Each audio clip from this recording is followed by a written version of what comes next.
Hello student, how are you? I hope all of you are fine. So today we are going to discuss about the first chapter of class 10 chemistry, which is chemical reaction and equation. So in this chapter we will discuss about the reaction, types of reaction, and what are the importance of the chemical reactions in our daily life, and how these chemical reactions proceeds. So we will discuss about all the things which present in this chapter. Okay. So let's start our chapter, chemical reaction and equation. Chemical reaction and equation, which is first chapter of class 10th chemistry.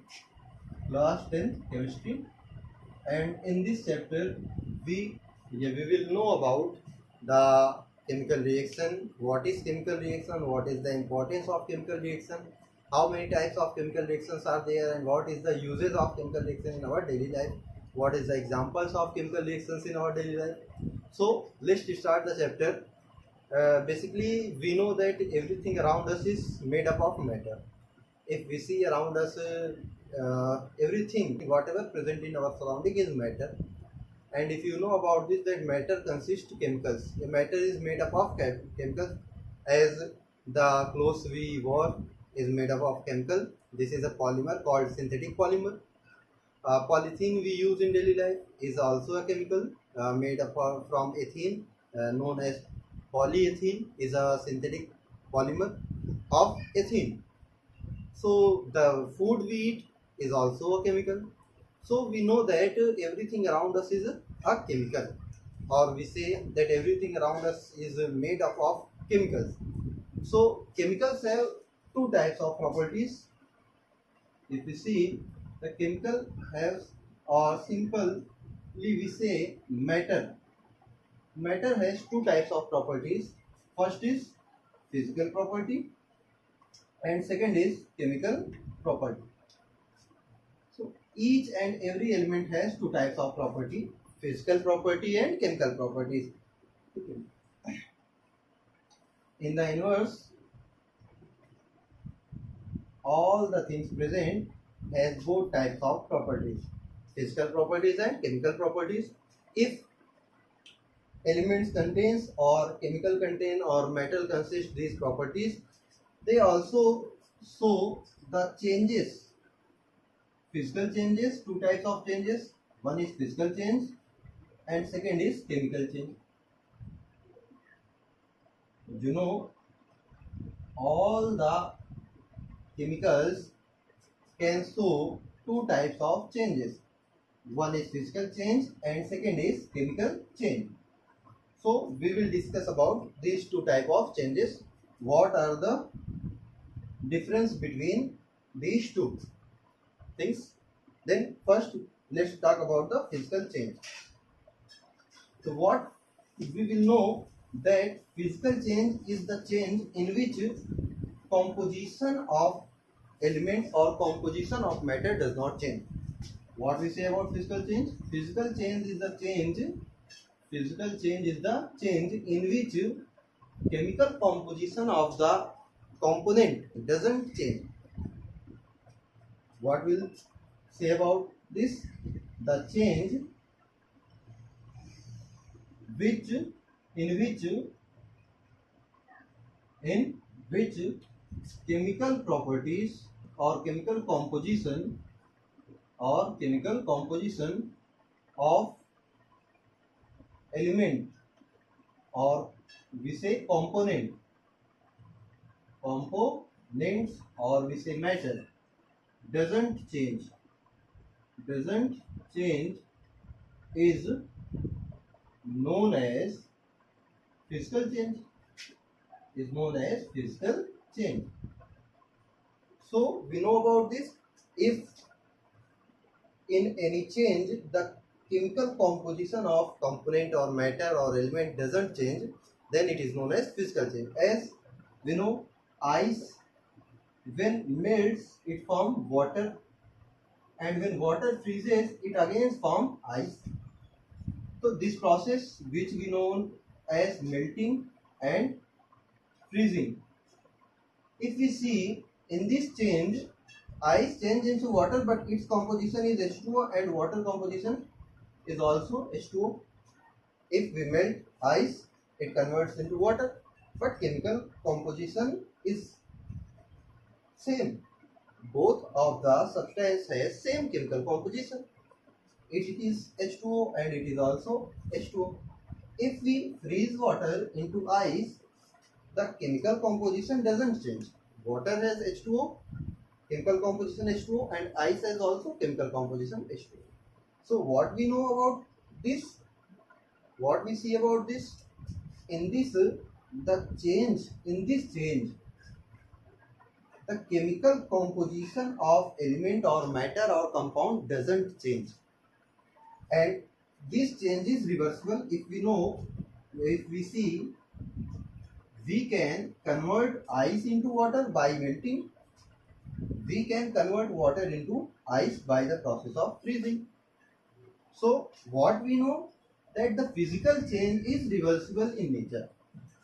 What we see from this, the physical change is reversible in nature, means it can proceed in both directions. So simply, what is physical change? Physical change is the change in which chemical composition of element or component or matter doesn't change. And this process is reversible in nature, because we can see from here that this process can proceed in both directions and chemical composition will never change. Clear? Okay. Let's talk about the second point. What is our chemical change? Okay. What is chemical change? Let's discuss about this. What is chemical change? So let's see what is chemical change. This is the opposite of physical change. The change in which chemical composition of elements or compound or matter completely change, or we can say when two matter or two substances combine together and form entirely new substance or form a new substance having entirely different properties is known as chemical change. Simply we can say the change in which chemical composition of substance change is known as chemical change. And if we see a reaction between magnesium and oxygen, then when magnesium reacts with oxygen, it forms magnesium oxide, which is a different substance. When two substances, magnesium and oxygen, react together, they form a new substance known as magnesium oxide, and this substance has entirely different properties from magnesium and oxygen. And it also, in this also chemical composition change, and we can simply say when breaking of old bonds, when oxygen breaks its old bond and form new bonds with magnesium, then magnesium oxide is formed. So we can simply say the process in which breaking of old bonds and making of new bonds takes place is known as chemical change. And chemical change is known as chemical reaction. The changes in which new substances are formed having different properties is known as chemical change, and chemical change is also known as chemical reaction, or we can say chemical change is the chemical reaction. Okay, let's talk about the next point of this. By any method we cannot reverse this process, so we can simply say this is irreversible in nature. This is irreversible in nature. Chemical change is generally irreversible in nature because it cannot reverse by any physical method. Okay, next point. let's see about the next one. So you understand what is chemical change? The change in which chemical composition of substance or matter or compound entirely change is known as chemical change, and chemical change is known as chemical reaction. The change or the reaction, simply we can say the change, the chemical change is known as chemical reaction. Or we can also say about chemical reaction that the process in which two or more substance react together and form a new substance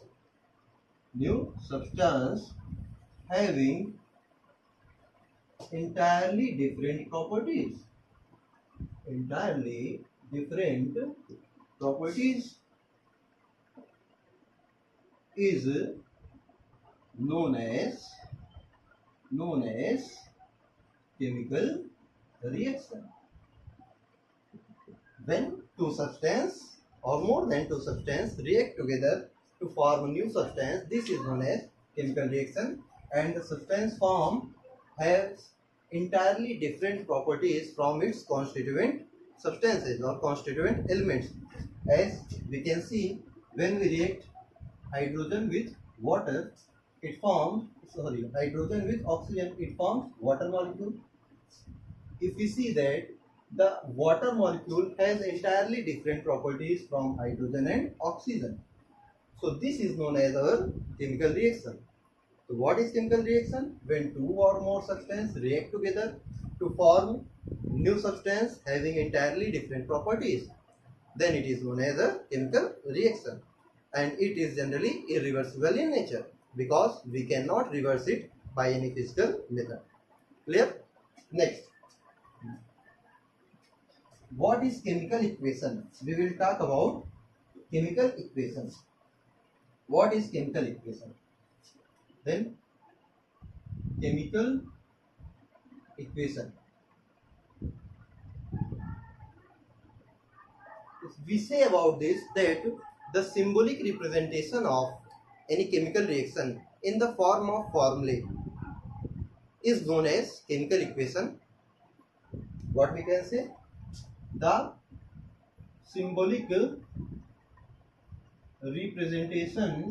any chemical reaction in the form of formulae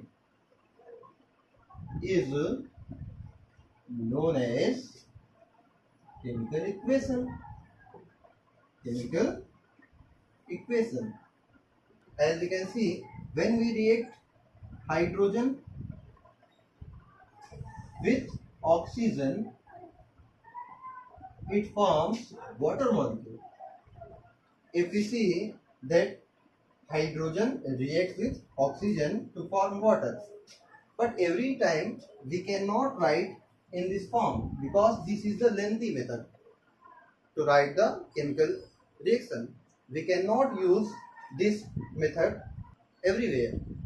So we have to find out any simple method to represent this change, and this is known as our chemical equation, in which we use the symbols of constituent or formulae of compounds to form our study easier, or to form our chemical reaction, or to form our writing easier. This is known as chemical equation, because we cannot write for every time the lengthy method, so we have to sort it out. So we form a symbolic representation of any chemical reaction, which is known as our chemical equation. Clear?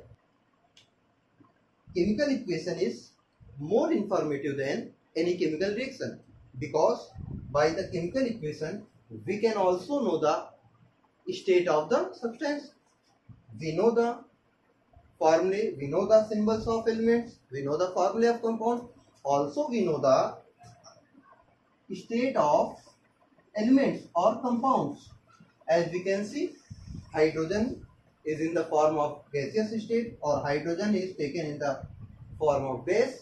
Oxygen is also taken in the form of gas, and we found H2O, water, is in the form of liquid state. Yeah, is in liquid state.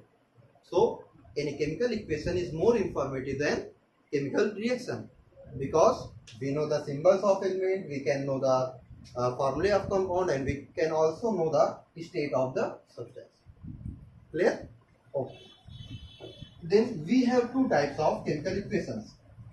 If we see, then we can see that there is two types of chemical equations. So let's talk about the types of chemical equation. Then there is two types of chemical equations. First is unbalanced chemical equation. Unbalanced chemical equation. And second is balanced chemical equation. Balanced chemical equation.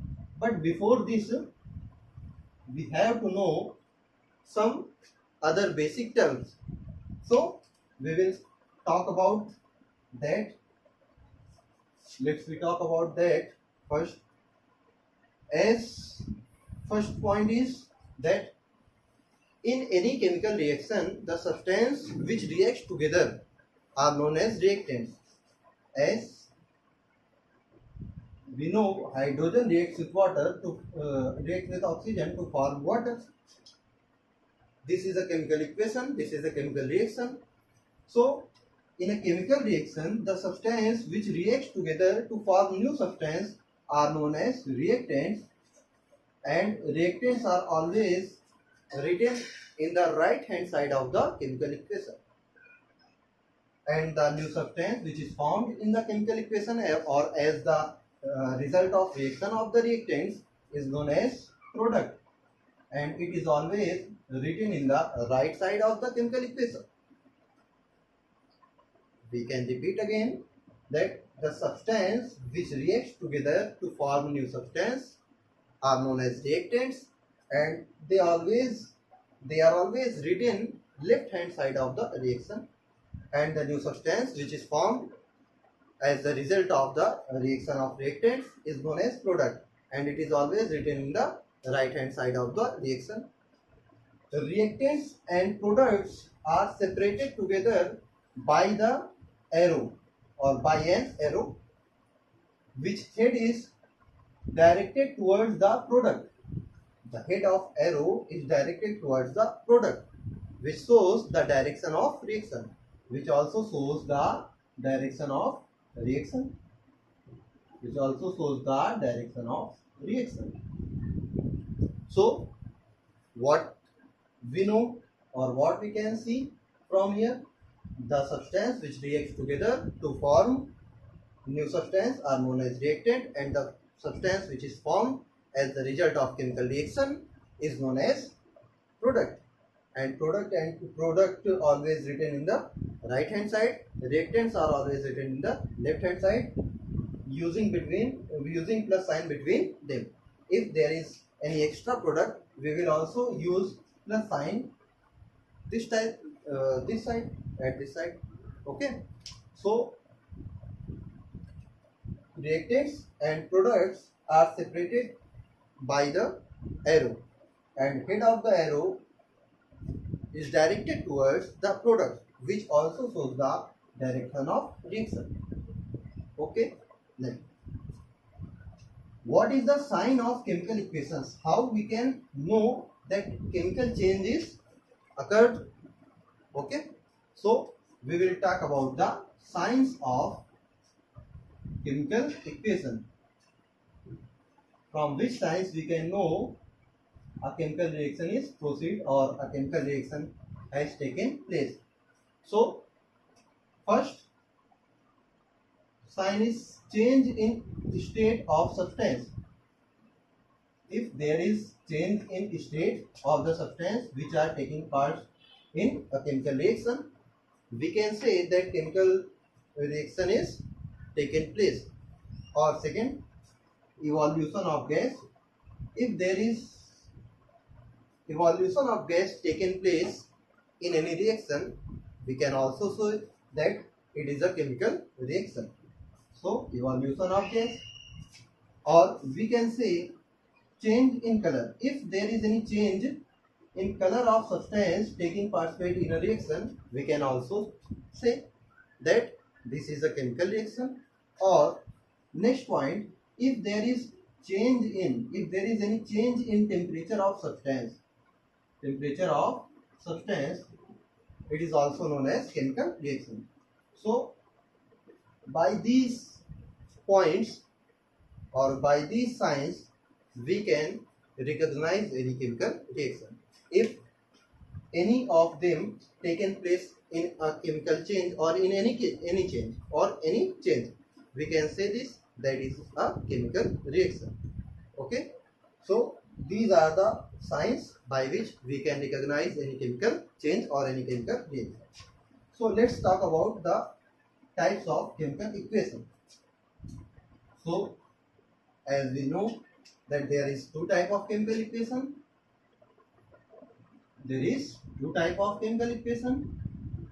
First is unbalanced chemical equation.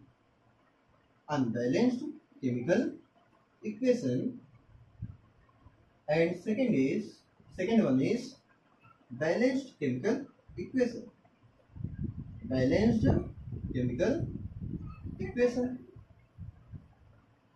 So what is unbalanced chemical equation and what is balanced chemical equation? Let's talk about this. As we know, when hydrogen reacts with nitrogen, form ammonia. There is formation of ammonia takes place. If hydrogen reacts with nitrogen, ammonia is formed. So if we use the symbol of these elements or compounds, hydrogen is represented through H2, nitrogen is represented through N2, and ammonia is represented through NH3. If we see in this chemical equation, at reactant side there is 2 hydrogen, at reactant side there is 2 nitrogen, but at product side there is only 1 nitrogen and there is 3 hydrogen. So if we see that the number of atoms of reactants and products are not same, number of reactants and number of products, or we say number of atoms at reactant side and number of atoms at product side are not same. So this is known as unbalanced chemical equation, in which number of atoms of reactants and products do not same is known as unbalanced chemical equation. As we can also write, hydrogen reacts with oxygen to form water. If we see that there is 2 hydrogen, it is balanced, but there is 2 oxygen, but there is only 1 oxygen. So this is also an unbalanced chemical reaction, an unbalanced chemical equation. So the chemical equation in which number of atoms at reactant side and number of atoms at product side are not same is known as unbalanced chemical equation. And if we use any coefficient before them as 3H2 and this side N2, and here we put over 2, then 2H2. Now we can see that there is 3 to the 6 hydrogen, there is 2 nitrogen at reactant side, and there it is 2 nitrogen and 3 to the 6 hydrogen. So if we see in this chemical equation, number of atoms at reactant side and number of atoms at product side are same, exactly same. So this is known as our balanced chemical equation. If we see in this, if we put 2 over here and we also put 2 over here, then we can see 2 to the 4 hydrogen this side, 2 oxygen this side, 2 to the 4 hydrogen this side, 2 oxygen this side. In this chemical reaction or chemical equation, number of atoms at reactant and number of atoms at product side are same. So this is also known as balanced chemical equation. So there is two type of chemical equation, unbalanced chemical equation and balanced chemical equation. In an unbalanced chemical equation, the number of atoms at reactant side and product side are different. But in a balanced chemical reaction, the number of atoms at reactant side and number of atoms at product side are always same. So we have one question in our mind, why we need to balance any chemical reaction? Why we need to balance any chemical reaction? We cannot use unbalanced chemical equation. Can we not use unbalanced chemical equation? So answer of this question is that we have studied about the laws of chemical combination, in which we study first law, which is known as law of mass conservation. We have studied in 9th standard about the law of mass conservation, which says that after any chemical reaction or before any chemical, which says that before any chemical reaction and after any chemical reaction, the total mass is always conserved, or we can say the total mass of reactants and the total mass of product will always be same in a chemical reaction. This is the law of mass conservation given by Anthony Lavoisier. So if we see there in an unbalanced chemical equation, let's see about their mass. Hydrogen has atomic mass 1, so 2 atoms has 2. Nitrogen, 1 atom nitrogen has 14 gram, 2 atom of nitrogen will be 38 gram. Nitrogen is 14, hydrogen 3, total 17. So what we see that the total mass of reactant is 28 plus 2, 30 gram, and the total mass of product is 17 gram. So this does not follow the law of mass conservation. So this does not follow the law of mass conservation, which says the total mass of reactant will always be same to the mass of product. So there the mass of reactant and the mass of product are different. So this is unbalanced chemical reaction. But if we see here that one hydrogen has atomic weight 1, so 3 to the 6 hydrogen will have 6 gram, and one nitrogen has 14 gram, then 2 nitrogen has 28 gram, will have mass 28 gram. Here we can see 2 into nitrogen has 14 gram, hydrogen has 3 gram, 2 into 14, 3, 17. Then total mass will be 34. And this side 6 plus 28, the total mass is 34 gram. If we see in a balanced chemical reaction, the total mass of product and the total mass of reactant, the total mass of reactant and the total mass of product is exactly same. So this follows the law of mass conservation. This follows the law of mass conservation. So the answer is why we have to balance any chemical reaction is that if we balance a chemical reaction, it follows the law of mass conservation, which is compulsory to proceed any chemical reaction. Okay, if there is law of mass conservation is failed in any chemical reaction, that we can say the chemical reaction will not proceed.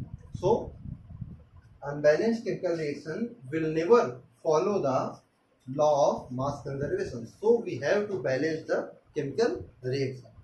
Okay, so today's lecture is finished.